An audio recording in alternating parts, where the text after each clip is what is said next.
What's up, everybody? I'm Chris Cars, and I'm here at Warner Brothers Animation. Today we're going behind the scenes of the upcoming DC Nation block on Cartoon Network with Green Lantern, Young Justice, and the DC shorts. We've got a lot to cover, so let's get going.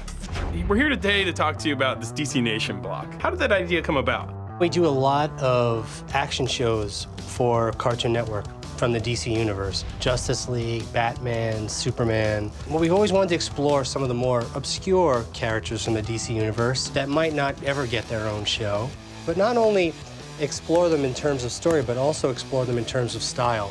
So we've gone out to a lot of different animation studios and a lot of different artists, and we've got a lot of different takes. So that's really where the idea from DC Nation came about, was if we can make a whole hour-long block based around the whole DC universe, anchored by two of our action shows, Green Lantern and Young Justice. Man, what an awesome interview. But I'm gonna have to move really fast if I want to get to this next one on time.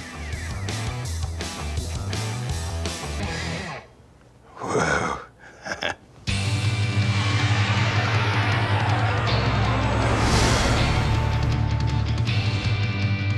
Bruce Timm, executive producer on Green Lantern the Animated Series, has stopped by to talk to us about the show. What can we expect from this season? It's a pretty wild and extravagant space adventure with really unusual exotic settings and really interesting characters and a lot of humor, a lot of action, a lot of angst and drama as well. What makes this show really stand out as a DC property? It's our first show done entirely in CG, which is really, really exciting. The other aspect of the show that really makes it unique is this is our first show that's set entirely in outer space. We really embrace the entire science fictional aspect of Green Lantern. That's the one thing that really makes him unique even in the DC universe pantheon. Does that leave you a little bit room to bring in other DC superheroes? That is part of the plan. I can guarantee that at least 2 other famous DC characters will show up, but they're probably not the ones you're thinking of. So I'm going to leave that as a surprise. Now we're in the office of Jim Krieg, writer and producer on Green Lantern the Animated Series. How do you approach a show like this when it comes to the writing? Essentially, at the beginning, you make a list of things you want to hit, and Green Lantern has such a rich 80-year history that there are a lot of things that the fans want to see and that I want to see too. The challenge is really to take all those things from the Jeff Johns comic book run or nods to the Neil Adams stuff or the Silver Age stuff and lay them all out there and find a way to checkerboard them so it all makes sense, and it's very space-centric. So we need to show a lot of new stuff as well. I'm here with Giancarlo Volpe, producer on Green Lantern the Animated Series. Why'd you guys decide to go with CG? Here's 3 great things about CG. You get a lot more freedom with the camera, which tends to give the show more of a cinematic feel. It's not, and I'm not at all knocking traditional animation, but it doesn't feel like reading a comic strip. It's a little bit more, like you're in a 3D space and the camera can do all sorts of exciting things. Also, the lighting can get a lot more dynamic in CG. It just makes it feel more like a movie. Another thing that I really love about CG is that you can get a lot of subtle nuances in acting. Like, this is a great example. If you have a character say, "Oh, I'm afraid we'll have to do that," like a slow turn, like a menacing villainous thing.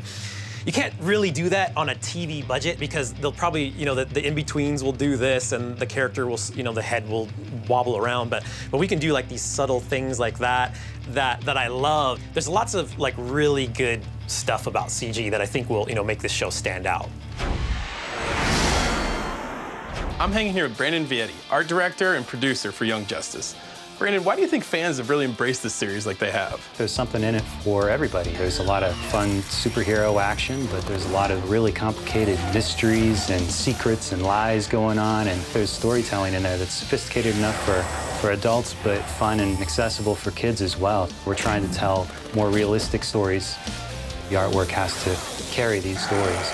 So it informs all of the decisions we make, from our character designs, the costumes. We want to try and convey, just through looking at a character, how realistic this world is. And through our backgrounds as well, the way we paint the backgrounds, it all comes through visually.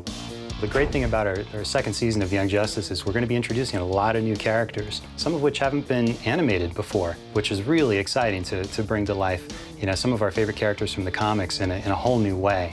I've dropped in on Greg Weisman, who's the producer of Young Justice. We're getting into a new storyline at some point when you kick the show back off again. Can you talk about that a little bit? We're first going to finish off season 1. We've got 8 more episodes of season 1. These episodes really drive towards our big finale, our big confrontation between our team of young heroes, our villainous group, the Light, and the Justice League. Season 2 picks up right where season 1 left off, which launches our big invasion story, which is a 20-episode novel dealing with multiple characters, all the old favorites from season 1, but also a few new characters.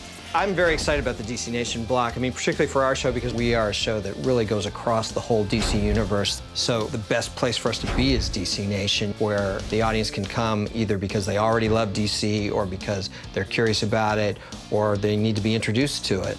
Given how our show is such a big DC Universe show, I just can't think of a better place for it to sit than as part of that DC Nation block. Saturday morning cartoons are back in a big way with DC Nation. Make sure you check out all the action on Saturday, March 3rd at 10 a.m.